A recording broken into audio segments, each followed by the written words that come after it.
Abra suas Bíblias lá vamos continuar ainda em Efésios, né? 4, no 20.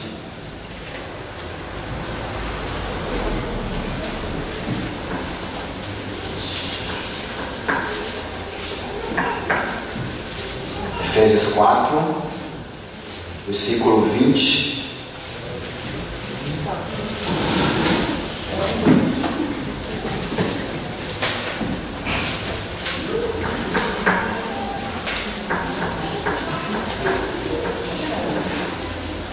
Ao 32. Amém? Vamos lá. Todavia, não foi isso que vocês aprenderam de Cristo. De fato, vocês ouviram falar dele e nele foram ensinados de acordo com a verdade que está em Jesus.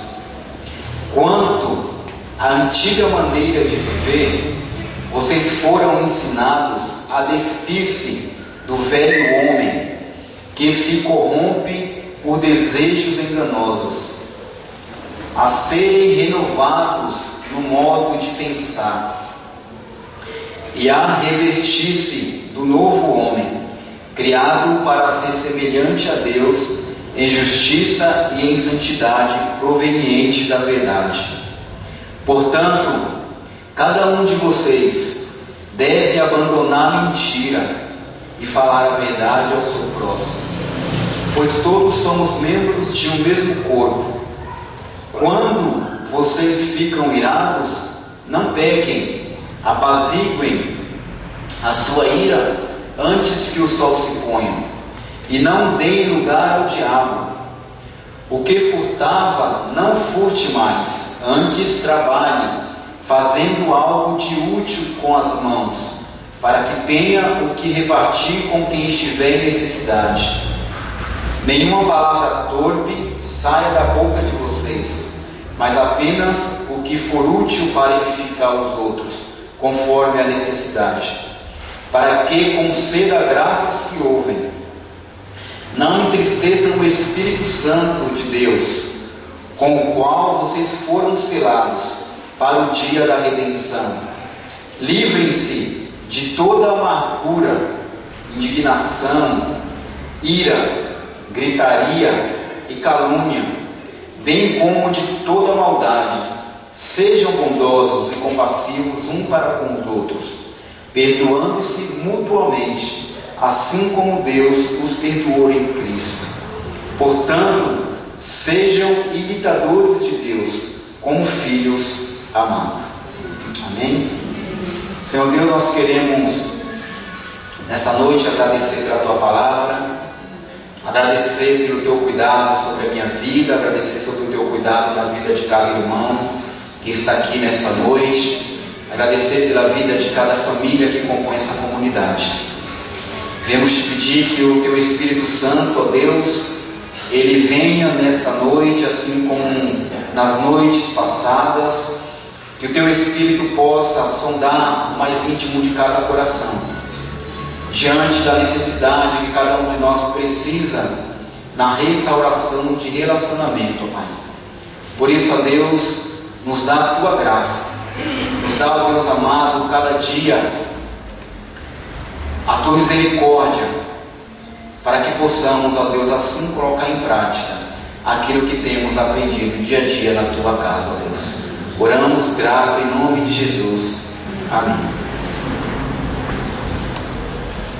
Essa carta que Paulo escreveu a Éfeso, a cidade de Éfeso,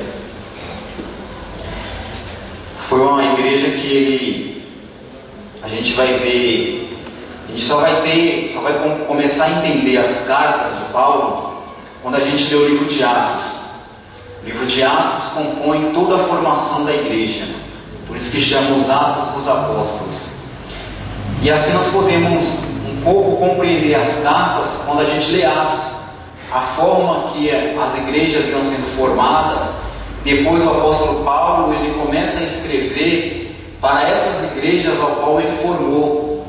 E as igrejas na época não eram como um templo hoje, eram em casas.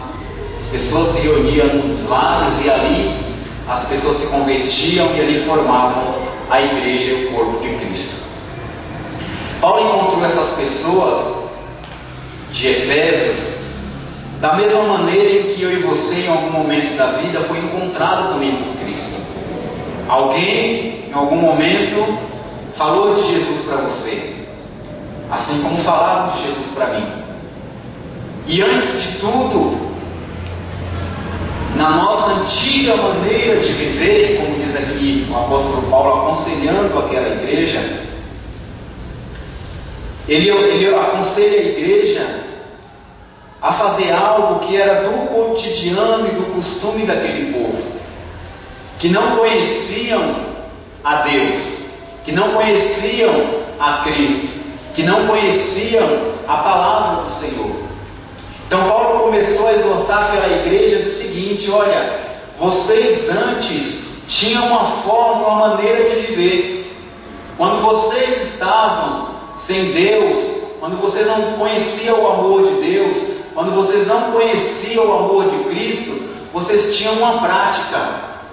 Hoje, uma igreja formada, eu estou aconselhando vocês do seguinte: que agora, a partir de então, existe uma outra forma, existe uma outra maneira, existem outros recursos, existem outros meios pelos quais vocês agora, irmãos de Éfeso, têm que lançar mão para viver e para praticar, a partir de agora, a palavra do Senhor. E não é diferente comigo e com você. Antes nós tínhamos as nossas práticas. Como ele diz aqui, ele vai listando algumas coisas. Olha, quanto à antiga maneira de ver, vocês foram ensinados a despir-se do velho homem, que se corrompe por desejos enganosos. Então aquele povo, assim como nós também antigamente, era também levado, arrastado por desejos que a gente achava, e que a gente pensava, e que a gente supria para a nossa vida e trazia para nós, achando que era correto, que aquilo ia nos fazer bem. Só que o apóstolo Paulo fala: não, vocês têm que, a partir de agora, começar a caminhar e deixar essas coisas, esses desejos para trás. Dia a dia vocês têm, como uma roupa velha, que você tem que comprar roupa nova, vocês têm que continuar caminhando cada dia, e como se fosse hoje eu vestir essa roupa, a partir do momento que eu começo a continuar caminhando, amanhã eu visto outra roupa nova, e assim sucessivamente. Você tem que despir daqueles desejos que antes vocês tinham. E ele segue dizendo que era o que? O velho homem. Qual é esse velho homem? Era a natureza, a nossa velha natureza, que levava com que nós fizéssemos e fosse atraído por aqueles desejos, ou por esses desejos. Então Paulo continua dizendo: olha, o velho homem, a velha natureza que vocês têm, ela precisa se despir. Você precisa se despir dessa velha natureza que vocês tinham, porque existe a partir de hoje uma nova proposta de caminhada. Existe a partir de hoje outros meios para que vocês possam ter como recurso, para que vocês possam continuar na caminhada da vida. E ele continua dizendo: a serem renovados na maneira de pensar e revestir-se do velho homem. Portanto, cada um de vocês, 25, deve abandonar a mentira e falar a verdade ao seu próximo. Isso que Paulo aconselha aquela comunidade, aquela nova comunidade em Cristo, a deixar a mentira, porque talvez fosse uma prática que eles tinham, assim também como era a prática nossa antes de nós lançar a mão desse novo caminho. Então ele fala: deixe a mentira e fale cada um a verdade ao seu próximo. Nós estamos numa semana de jejum e oração para trazer o tema do que? Relacionamento. É a minha vida atingindo a vida do outro.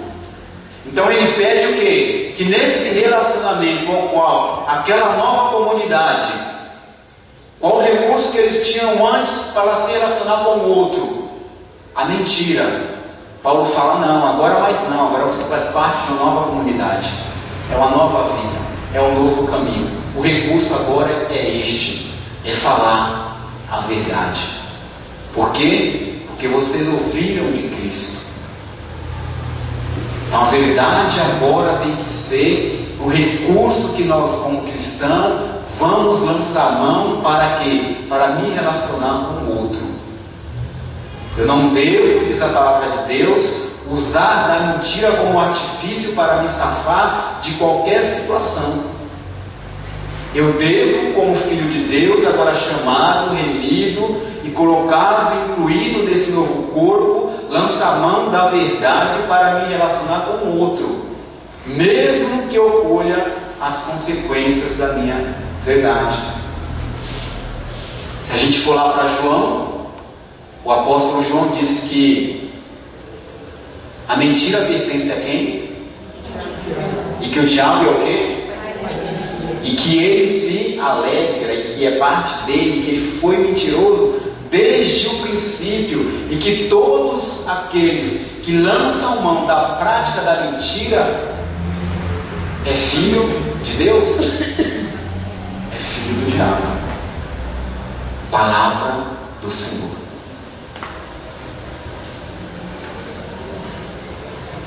Se a mentira tem permeado o nosso relacionamento, ou seja conjugal, ou seja relacional com as pessoas, nós temos que a partir de então parar, refletir, pensar e praticar a verdade, mesmo que a verdade me traga as consequências. Mas pode ter certeza que eu falando a verdade, eu colher as consequências, elas serão muito mais brandas do que a consequência da mentira. E aí o apóstolo Paulo continua dizendo: pois todos somos membros do mesmo corpo. Quando vocês ficarem irados, não pequem, apaziguem a sua ira antes que o sol se ponha. E aqui também eu posso dar o conselho àquela comunidade de algo que é natural nosso. A raiva. Tem gente que tem um pavio curto e que é Pedro, né? É o que? Sanguíneo? É o tal do sanguíneo, né? É o chará de Josafá, que falou, já leva a resposta imediatamente. E aí Paulo diz o quê? Olha, antes que o sol se ponha, você tem que o quê? Resolver o problema. É pecado irar? Não. A ira que é o pecado? Não. O pecado foi a maneira pela qual você respondeu a essa ira. Então, se houve a consequência, eu tenho que, antes que o sol se ponha, eu tenho que de alguma forma ir lá àquela pessoa a qual a minha ira atingiu. Lembre-se que é relacionamentos restaurados. Eu tenho que conversar com essa pessoa. E a nossa cara arde, né, de vergonha. A nossa cara arde. Mas se nós fazemos parte dessa nova comunidade, nós temos que fazer isso. Ir lá e falar: olha, estou aqui, vamos conversar. E Paulo prossegue dizendo que cada um... Cadê? Peraí. Achei. E aí ele segue dizendo: o que furtava, não furte mais, antes trabalhe, né?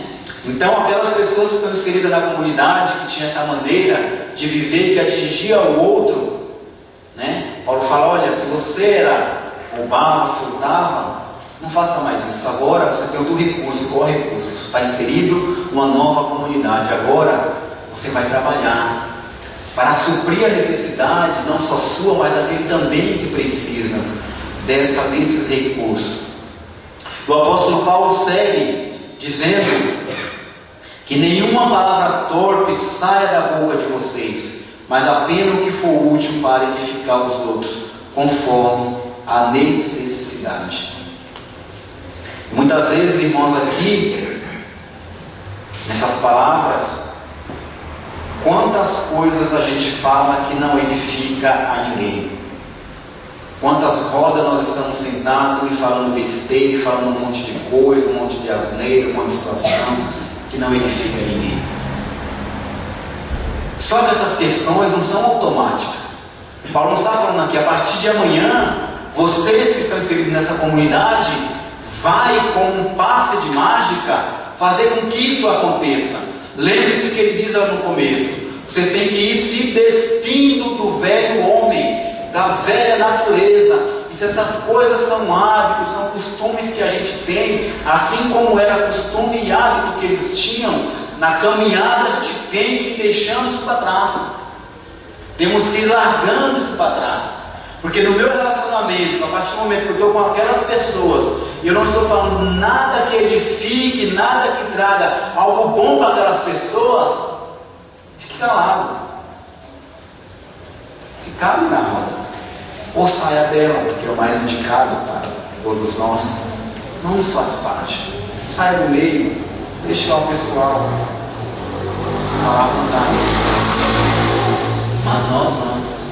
Nós temos que seguir o exemplo de Cristo, qual nos foi ensinado. Não entristeçam o Espírito Santo de Deus, com o qual foram selados para o dia da redenção.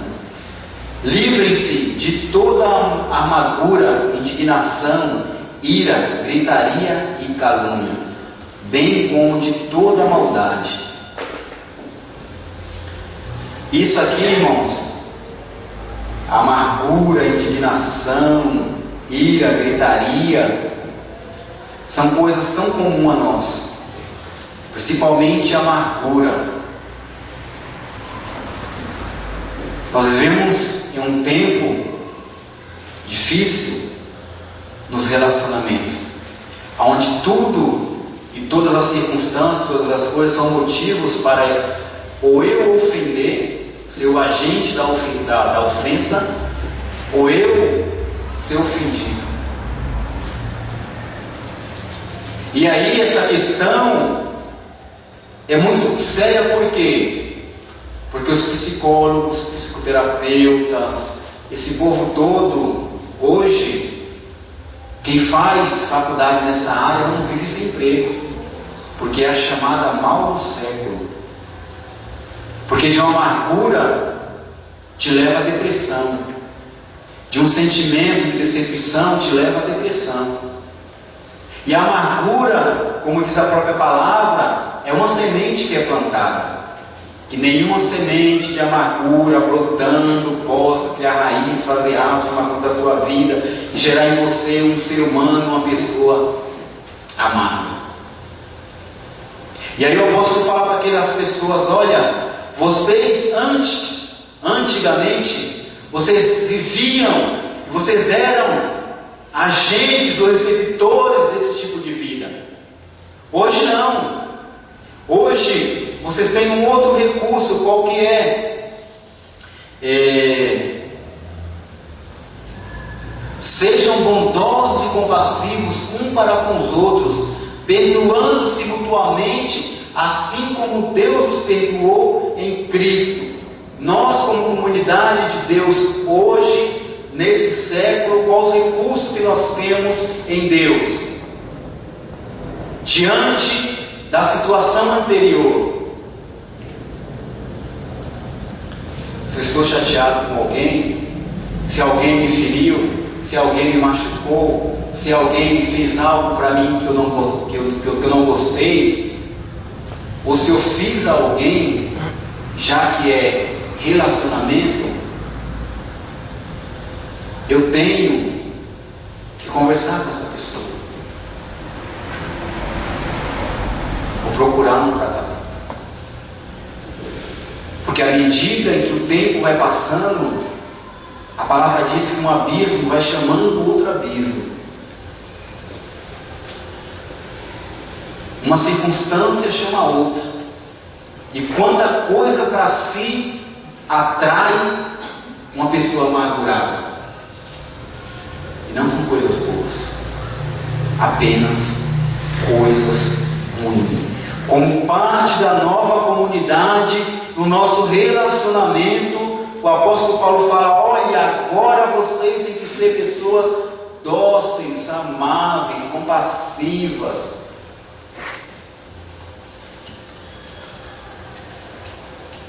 que busca na caminhada da vida, no decorrer do dia a dia, não pagar o mal com o mal, a palavra diz, mas vence o mal com o bem.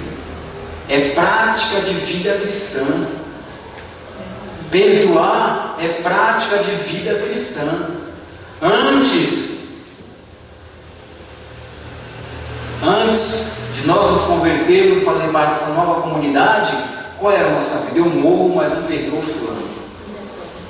Eu levo para o túmulo, mas eu não perdoo.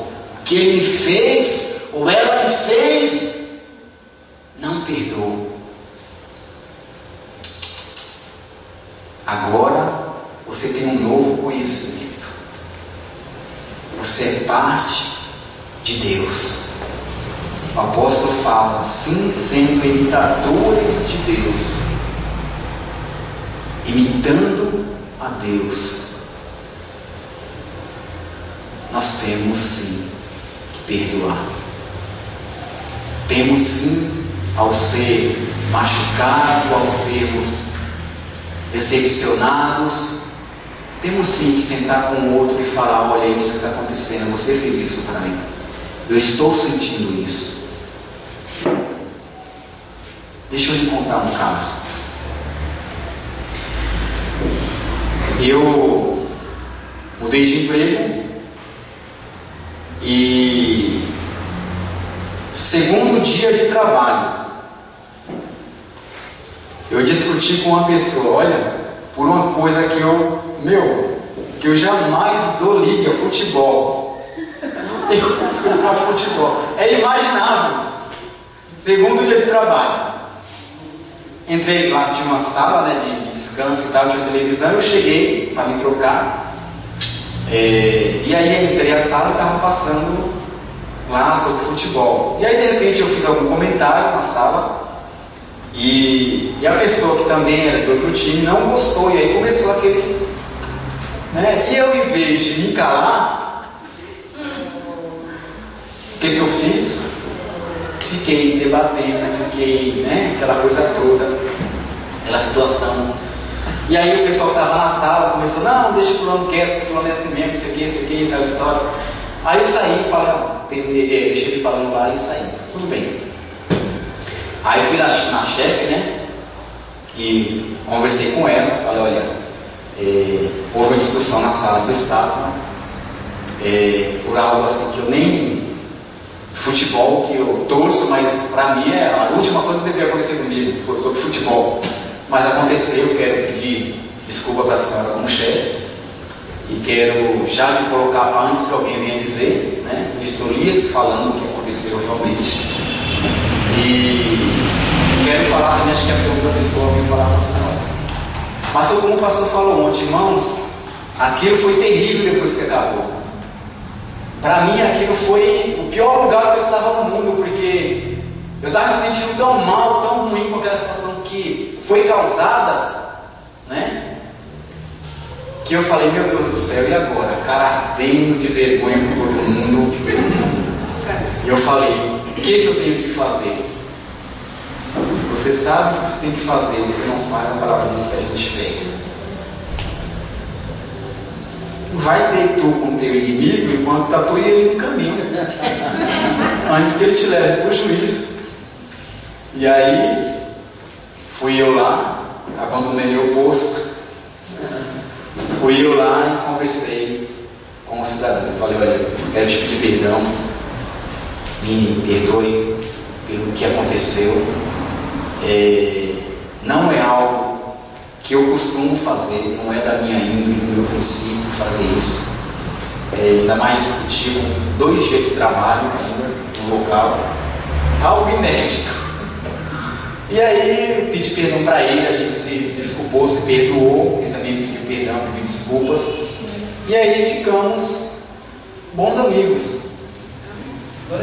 Bons amigos. Saí do local de trabalho há um tempo atrás, mas saí com a situação resolvida. Algo estava em mim ainda, estava, eu mirei. Foi pecado? Foi pecado. Mas eu fui o que? Restaurar aquela situação ao qual eu havia causado. Para quê? Para que, interessante que naquele meio tempo que aquela situação aconteceu, ele já estava se desviando da minha presença. Então eu falei, realmente o negócio pode ficar feio se eu falar amanhã. Tem que ser hoje para cortar o mal pela raiz. É assim comigo, foi assim comigo. E pode ser assim com qualquer um de nós. Mas a nossa prática de vida cristã, como parte dessa nova comunidade, imitadores de Deus, diz assim, olha, o cristianismo ele é prático. É prático. A diferença do cristianismo e de outras religiões é justamente isso. É a praticidade do cristianismo. Não tem como você viver um cristianismo de teoria. Não existe, irmãos. O cristianismo é a prática. Tudo que Jesus disse, Ele fez antes. Tudo que Jesus falou, Ele fez antes de registrar. E a palavra nos recomenda que sejais, pois, imitadores de Deus. E por mais difícil que seja para cada um de nós restaurar algum relacionamento, ou não sei, a sua vida, é você e Deus que sabe. Por mais difícil que tenha sido ou está sendo, é preciso fazer isso. Deixa eu lhe contar outro caso. Serei breve. Sobre perdão. Algo que nos atinge fortemente, nós arrastamos muitos anos essa situação para nossas vidas. 1975 eu nasci. Fui colocado dentro de uma caixa na porta de uma senhora. Assim conta a lenda.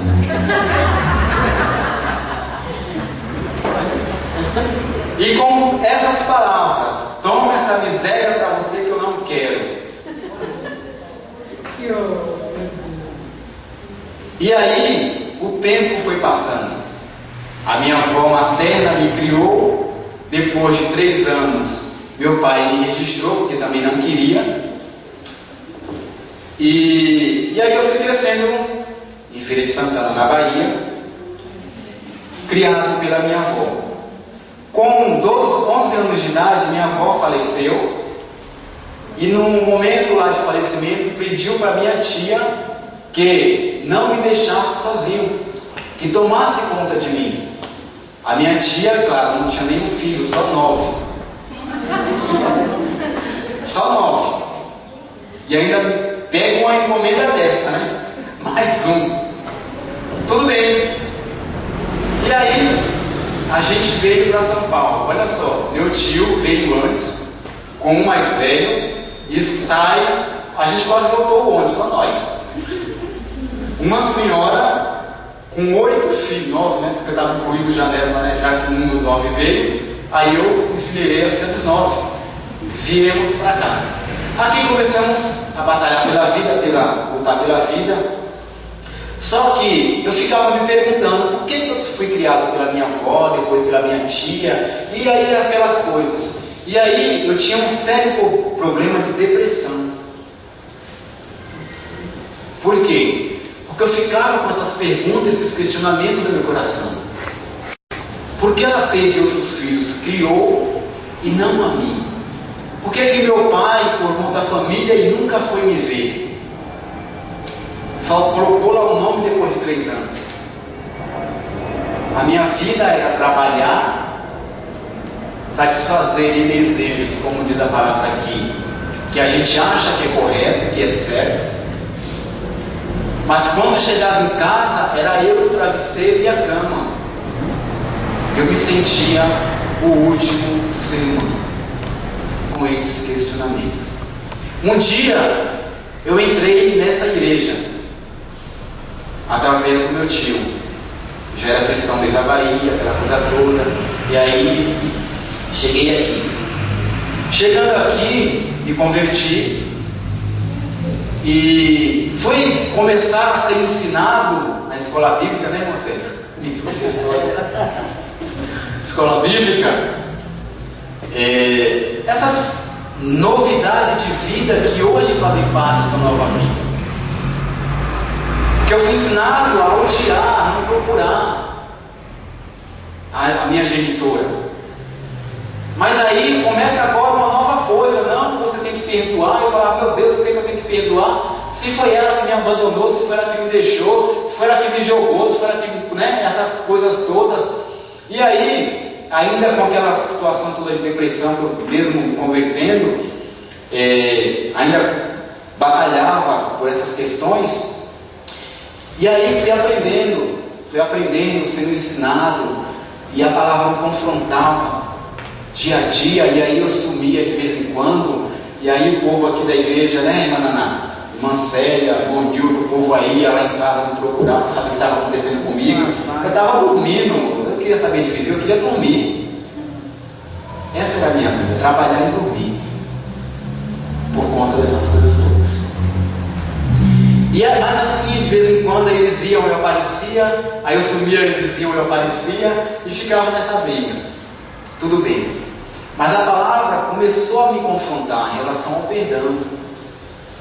Você é parte de uma nova comunidade. Você é imitador de Cristo. Jesus perdoou. Não importa o que ela fez, não importa o que o outro fez, você tem que perdoar.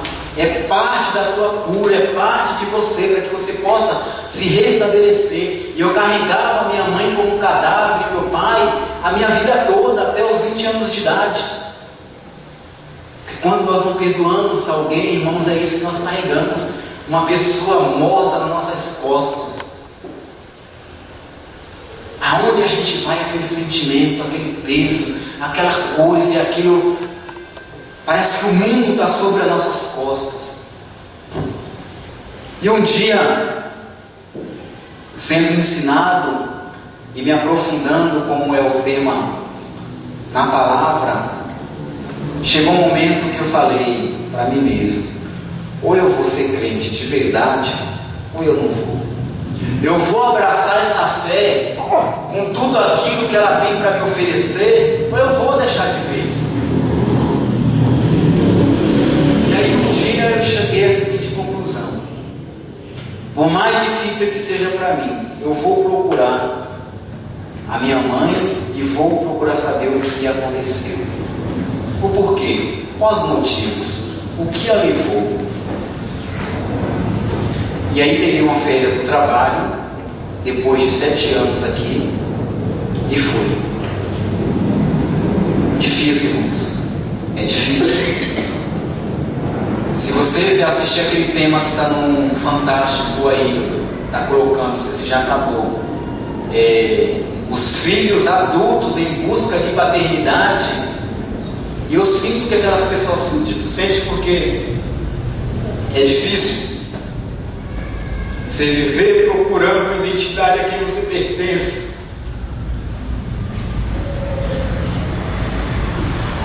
Desculpa, é duro. E aí eu fui. Chegando lá,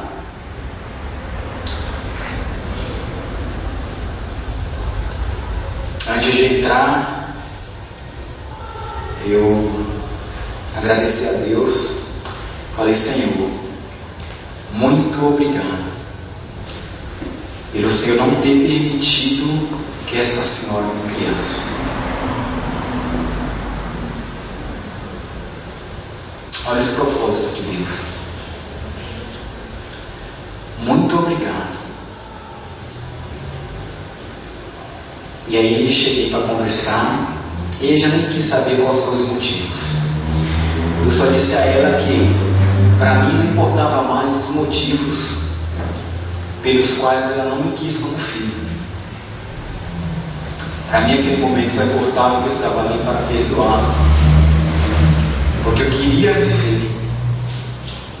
Que até aquele dia eu apenas sobrevivi, apenas rejeitei em busca de identidade perdida. Mas eu estava ali porque eu estava decidido a viver. E era só naquele ato que eu ia ter condições emocionais, psicológicas, de dar continuidade verdadeiramente à minha vida.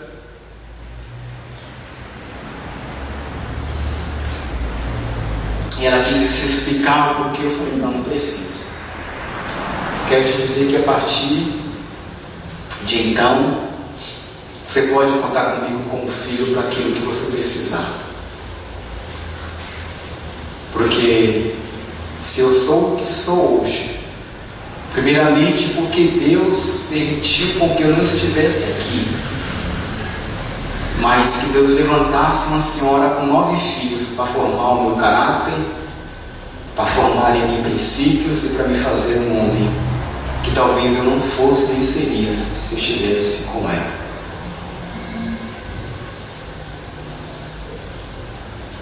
E passei lá apenas 3 dias e vim embora. Eu vim embora um novo Edmilson, porque naquele ato eu tinha enterrado naquele momento todo o sentimento, toda a amargura, todo o rancor, toda a decepção, tudo que nutria em mim os questionamentos que eu procurava e que eu não encontrava, e que eu recebi amor por essa senhora de 9 filhos, gerando até um pouco de ciúme nos outros, de um relacionamento tão forte que a gente tinha. Não me faltou amor, porque ela com 9 filhos, ela me adotou e me fez os mesmos valores que os 9 teve eu tive, o mesmo amor que os 9 teve eu tive. Mas muitas vezes, quando a gente está cercado por isso, a gente não vê aquilo que está diante de nossos olhos. Eu tinha o amor daquela mulher o tempo inteiro por mim. Não medi esforços para fazer aquilo que era a minha vontade, aquilo que eu queria. Mas para mim, eu estava buscando lá por quê. E ela fazendo aqui, olha aqui, aqui. Eu agradeci a Deus naquele momento e vim embora. Um ato de perdão. Porque a partir de então, eu tinha buscado em Deus um relacionamento profundo com Ele e com a palavra. Eu fui confrontado de que, para que pudesse ser cristão de verdade, eu tinha que procurar a minha mãe. O meu pai eu não precisei procurar. Depois de 30 anos ele me apareceu aqui, para que eu pudesse ser pai dele, alcoólatra, doente. Quando todos os recursos que ele teve, ele não deu nem a outra família, jogou no mato, jogou. Quando não tinha mais nada, ele me apareceu aqui, para que eu pudesse cuidar. E estamos aí, tentando construir um relacionamento depois de 30 anos sem um pai, alcoólatra, cheio de situações difíceis. Estamos aí nas clínicas, fisioterapeuta, tudo que for, a gente está correndo atrás para tentar perder o caso. Eu poderia falar assim, olha, você teve todo o recurso, e tinha realmente, o pai é um homem de muito recurso, mas gastou tudo, torrou tudo. Quando não tinha mais nada, ele lembrou que tinha um filho em São Paulo. Mas vamos abrir a porta e vamos lá. Ia fazer o quê? Fala, não, pode voltar no caminho que você veio. Vamos lá, vamos em frente. Por quê? Você acha que eu não tinha raiva dele também? Eu não queria fazer isso e falar, agora vocês sabem. Agora Depois de 30 anos você me aparece para me dar um prejuízo, logo quando ia casar com a Mari. Me aparece um homem doente. Um ano antes, cheio de problema, me deu um prejuízo enorme logo no começo. Vamos lá, entra aí, o que eu tenho é isso. Sou pobre, não tenho nada, você tem um outro padrão de vida diferente do que eu tive, mas o que eu tenho para te oferecer é isso. Se você quiser, estou aqui para te ajudar, para caminhar junto contigo. Vamos em frente. Por quê, irmãos? Porque eu aprendi aqui nessa comunidade, naquela comunidade do Vilani, cristianismo é vida prática, por mais difícil que seja para nós. É praticidade. É pedir perdão quando a gente tem que pedir perdão. É pedir desculpa quando temos que pedir desculpas. É se arrepender quando temos que nos arrepender. Porque o princípio maior da palavra de Deus é nos tornar um ser humano maior. Quando nós descemos aquela sepultura, daquelas pá de barro soar sobre o nosso caixão, que fique pelo menos o dito: fulano foi assim. Como é bom hoje saber que ele está indo, mas está indo um ser humano melhor. Imitadores de Cristo que somos. E se existe algo na sua vida para ser restaurado, restaure enquanto você tem a oportunidade de fazer. O perdão serve para viver bem, mas muito mais para morrer melhor ainda.